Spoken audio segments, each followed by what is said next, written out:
بسم اللہ الرحمن الرحیم۔ السلام علیکم ورحمۃ اللہ وبرکاتہ۔ میں مفتی حکیم خواجہ محمد صہیب الرحمن روحانی علاج گاہ اینڈ ہجامہ سینٹر سے آپ کی خدمت اقدسہ میں ایک انمول وظیفہ لے کر حاضر ہوا ہوں۔ امید ہے میری پہلے والی ویڈیوز بھی آپ کو پسند آئی ہوں گی۔ تمام بہن بھائیوں کو ہمارے اس چینل اس پیج کے اندر خوش آمدید۔ بہت سارے مسائل ہیں اور ہم چاہتے ہیں کہ روز کی بنیاد پر ان کا ازالہ کیا جائے، ان کا حل اللہ کی مخلوق کو بتایا جائے، تاکہ امت گمراہی کے راستے پر نہ نکلے اور اللہ کے قرآن سے فیض یاب ہو اور اللہ کے اوپر اعتماد کرنا سیکھے۔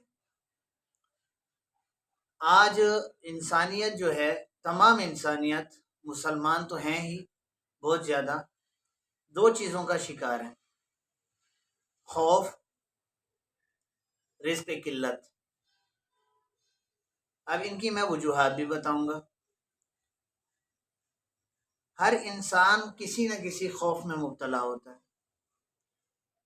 بعض انسان کوئی برائی کرتے ہیں اور وہ خوف ہو جاتے ہیں کہ یہ میری برائی نشر نہ ہو جائے، عوام کی زبان پر نہ آ جائے۔ ایک تو یہ خوف ہوتا ہے۔ بعض انسان کے اندر خوف ہوتا ہے اس بات کا کہ فلانا میرا دشمن ہے، مجھے کچل نہ دے۔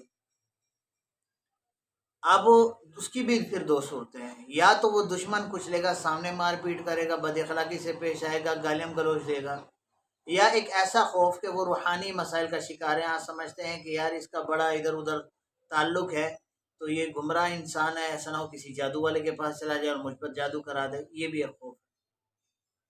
دوسرا ہے رزق کی قلت۔ اب رزق کی قلت کے اندر پھر اس کی تین صورتیں بن جاتی ہیں۔ نمبر ایک، محنت نہ کرنا۔ نمبر دو، محنت تو کر رہا ہے لیکن ایسی جگہ محنت کر رہا ہے جہاں اس کو مستقبل میں کوئی فائدہ نظر نہیں آ رہا۔ اب تیسری چیز، کم ہمتی، اس کے پاس وسائل ہیں لیکن حوصلہ نہیں ہے کہ یہ کہاں انویسٹ کرے اور اس سے پیسوں کو ڈبل کیسے کرے، یہ حوصلہ نہیں ہے، ہمت نہیں ہے۔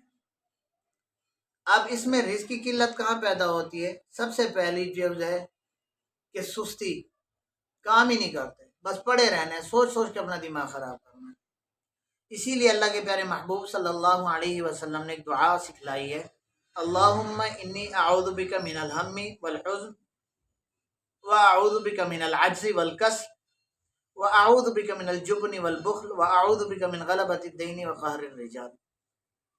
تو جو شخص سست اور کاہل ہوگا تو اس کو چاہیے کہ رسول اللہ صلی اللہ علیہ وسلم کی یہ دعا کثرت سے پڑھا۔ سب سے پہلے اپنے اندر سے یہ سستی اور کاہلی کو ختم کریں۔ جب آپ کچھ کریں گے نہیں تو کچھ آئے گا نہیں، ایک چیز۔ دوسرا، محنت کر رہے ہیں، ایسی جگہ پہ لگے ہوئے ہیں جہاں اس میں اس کو سوائے زندگی کا نظام چلنے کے حاصل کچھ نہیں ہو پا رہا۔ مثلا آج کل مہنگائی سب کے سامنے ہے، اب اس کے اندر کوئی ایسی جگہ نوکری کر رہا ہے کہ جس سے اس کا نظام ہی سیدھا نہیں ہو رہا، بس زبردستی کچھ ادھار پکڑ کے کچھ ایڈوانس قرضے لے کے ہر مہینے کا نظام چل رہا ہے، تو بھائی آپ اپنی محنت، اپنی جو خوبیاں ہیں وہ ایک ایسی جگہ پہ خرچ کر رہے ہیں جہاں اس کا کوئی ثمرہ نہیں ہے۔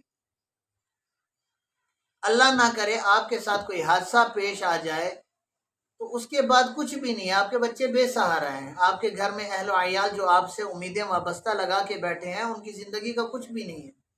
آپ نے اس ٹائپ پہ قدم ہی نہیں اٹھایا کہ کل کو وہی بچے سنبھل جائیں، وہ بھی ساری زندگی آپ ہی کی طرح ذلیل و خوار ہوتے پھریں گے۔ تو سب سے پہلے یہ چیز یہ ہے کہ اپنے اندر سے سستی اور کاہلی کو ختم کریں۔ یہ جو لازمی چیز ہے، اس کو کرنے کے لیے آپ کو لازمی قدم اٹھانا پڑے گا اور اس کے لیے اللہ سے دعا بھی مانگنی پڑے گی۔ دوسری رزق کی قلت کا میں نے سبب بتایا ہے آپ کو، وہ ہے کہ ایسی جگہ پہ جو میں نے ابھی جس کی وضاحت کی ہے۔ اب تیسری چیز کی طرف آتے ہیں کہ انسان کے پاس سرمایہ تو ہے لیکن وہ ڈر رہا ہے کہ ایسا نہ ہو میں یہاں انویسٹ کروں تو وہ برباد ہو جائے۔ تو اس کے لیے سب سے بہترین چیز ہے، دیکھو اللہ کے پیارے محبوب صلی اللہ علیہ وسلم نے استخارہ سکھایا ہے آپ کو۔ آپ استخارہ کریں، کوئی کاروبار کریں اور ڈوبنے کا خطرہ ہو رہا ہے تو اس کے لیے آپ یہ چیز دیکھیں کہ آپ ایسی چیز میں انویسٹ کریں جس میں نقصان کا اندیشہ نہ ہونے کے برابر ہو۔ آپ علیہ الصلوۃ والسلام کی زندگی سے ہمیں یہ سبق ملتا ہے، اور ان کی زندگی اور ان کے تجارت اور ان کے معاملات کے اندر آپ دیکھیں یہ چیز سب سے اہم ہے کہ آپ انویسٹ کریں، ایسا نہ ہو بونڈ ہو جائے پیسہ، ایسی جگہ انویسٹ کریں جہاں روزمرہ کی ضرورت ہو، اور روزمرہ کی بنیاد پہ لوگوں کو اس چیز کی ضرورت پڑتے ہے، تو ایسی چیز کا آپ استعمال کریں، اور اس چیز کے لیے آپ نے پھر بھرپور محنت کرنی ہے، پھر انشاءاللہ اللہ پاک آپ کو نصیب کریں گے، اس میں برکت بھی دیں گے اور سب چیزیں۔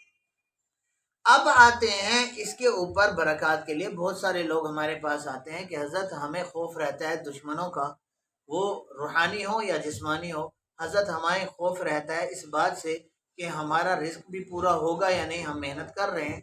اب مثلا کوئی دکان ہے تو اس میں وہ بیٹھے سر پٹک کے بیٹھے ہوئے ہیں، کسٹمر نہیں آ رہے، تو یہ بھی ایک ایشو ہے۔ اب بہت سارے لوگ ہیں، کسٹمر تو آ رہے ہیں لیکن اس میں برکت نہیں ہے بہت ساری۔ اب وہاں آپ نے دو چیزیں نوٹ کرنی ہے، ایک یہ کہ آپ کہیں دیانت داری سے کام کر تو رہے ہیں، پوری امانت داری اور دیانت داری سے کام کر رہے ہیں، 10 روپے کی چیز 100 روپے بتا کے جھوٹ بول کے تو نہیں بیچ رہے، ناپ تول میں کمی تو نہیں کر رہے، اعمال میں ایک دوسرے کے خلاف تو نہیں کر رہے، کہیں آپ حقوق اللہ ضائع تو نہیں کر رہے، حقوق العباد کا حق تو نہیں مار رہے۔ یہ چیزیں آپ نوٹ کریں، جس دن آپ نے ان چیزوں پر قابو پا لیا، پھر انشاءاللہ آپ کے گراہک بھی وسیع ہوں گے۔ اور ایسی ہاں بعض صورتیں ایسی بھی ہوتی ہیں کہ جہاں پہ انسان سمجھتا ہے کہ میں نے اپنی طرف سے ساری کوشش کی ہے، اب یہ ہے کہ تھوڑا سا اللہ کے ذکر سے بھی فائدہ اٹھائے، تو اس کے لیے میں آج آپ حضرات کے لیے ایک بہت ہی انمول عمل لے کر حاضر ہوا ہوں، ایک بہت ہی انمول وظیفہ لے کر حاضر ہوا ہوں۔ انشاءاللہ ثم انشاءاللہ آپ کے کاروبار میں بھی برکت ہوگی، آپ کو خوف سے بھی امن ملے گا، اور اللہ نے اس کا وعدہ خود خالق کائنات نے قرآن میں فرمایا ہے، اور انشاءاللہ آپ کے بھرپور گراہک بھی آپ کو اس فیلڈ سے وابستہ آپ کو ملیں گے۔ تو وظیفہ بتانے سے پہلے میں تمام دوستوں سے یہ التماس کروں گا کہ ہمارے اس چینل کو سبسکرائب کر لیں اور بیل آئیکن کو دبا دیں، تاکہ ہماری نئے آنے والی ویڈیوز آپ کو بر وقت ملتی رہیں۔ وہ عمل حاجی سورۃ القریش کا ایک عمل، اس کا ایک خاص طریقہ ہے، وہ آج میں آپ کو بتانے لگا ہوں۔ وہ یہ ہے کہ آپ نے کرنا یہ ہے کہ اول و آخر 11 مرتبہ درود شریف پڑھنا ہے، یا اگر 11 مرتبہ نہیں پڑھ سکتے تو کم از کم 9 دفعہ یا 8 دفعہ لازمی درود پاک پڑھنا ہے اول و آخر۔ پہلے آپ نے 8 مرتبہ درود ابراہیمی پڑھ لیا، اس کے بعد آپ نے بسم اللہ الرحمن الرحیم پڑھنی ہے، اس کے بعد پڑھنا ہے یا کریم، اللہ کے ناموں میں سے ایک نام ہے یا کریم۔ یہ کام یا کریم آپ نے ایک ہی مرتبہ پڑھنا ہے۔ اس کے بعد آپ نے 101 مرتبہ سورۃ القریش پڑھنی ہے، میں ایک مرتبہ پڑھ کے بھی سنا دیتا ہوں۔ اعوذ باللہ من الشیطان الرجیم، بسم اللہ الرحمن الرحیم، یا کریم لإیلاف قریش ایلافہم رحلۃ الشتاء والصیف فلیعبدوا رب هذا البیت الذی اطعمہم من جوع وآمنہم من خوف، بسم اللہ الرحمن الرحیم یا کریم، پھر سورۃ القریش 101 مرتبہ۔ 101 مرتبہ کی شرط کیوں لگائی ہے میں نے؟ 100 مرتبہ بعض دفعہ کوئی کمی کوتاہی رہ جاتی ہے، تو ایک مرتبہ ہم پڑھیں گے کہ اگر وہ کمی رہ گئی ہے تو پوری ہو جائے۔ اس کے بعد دوبارہ آپ نے سورۃ القریش درود ابراہیمی 8 مرتبہ یا 9 مرتبہ یا 11 مرتبہ پڑھنا ہے۔ جو دکان ہے آپ کی، جو آپ کی روزگار کی جگہ ہے، وہاں آپ نے پھونک مار دینی ہے، اور اس کے بعد دعا مانگنی ہے، اے خالق کائنات، میں اپنی ڈیوٹی پہ آ چکا ہوں کہ میں نے اپنا روزی کا اڈا کھول لیا ہے، اب گاہک بھیجنا، سامان بکوانا آپ کے اختیار میں ہے۔ اے اللہ میرے رزق میں برکت دے دیں، میرے مال میں فراوانی دے دیں، اے اللہ خزانہ غیب سے میری مدد فرما، بس اس کے بعد دعا مانگ کے اپنے کام پہ بیٹھ جانے۔ انشاءاللہ ثم انشاءاللہ اس سے آپ کو 2 فوائد حاصل ہوں گے۔ پہلا یہ ہے کہ آپ کے پاس گراہک آنا شروع ہو جائیں گے، آپ فارغ نہیں بیٹھیں گے۔ نمبر 2، آپ کو اللہ رب العزت نے چاہے روحانی طور پر کسی دشمن کا خوف عطا کیا ہو، یا جسمانی طور پر کسی دشمن کی بد اخلاقی کا یا مار کھانے کا خوف ہو، تو اللہ رب العزت یہ آپ کا خوف دور کر دے دیں۔ کیوں؟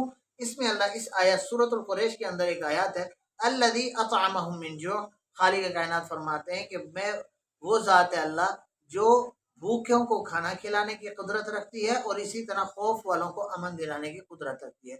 تو آپ یہ عمل کریں، اسی نیت سے کریں اور بھرپور کریں، بنا نغہ کریں، اور روز کی بنیاد پر کریں، لازمی کریں، اور انشاءاللہ ثم انشاءاللہ اللہ رب العزت خزانہ غیب سے آپ کا خوف بھی دور کر دیں گے، رزق کی قلت اور رزق کی تنگی بھی دور فرما دیں گے۔ اللہ پاک ہم سب کا حامی و ناصر ہو، اور دنیا جہاں کی خوشیاں خیر و عافیت سے عطا فرمائیں۔ والسلام علیکم ورحمۃ اللہ وبرکاتہ۔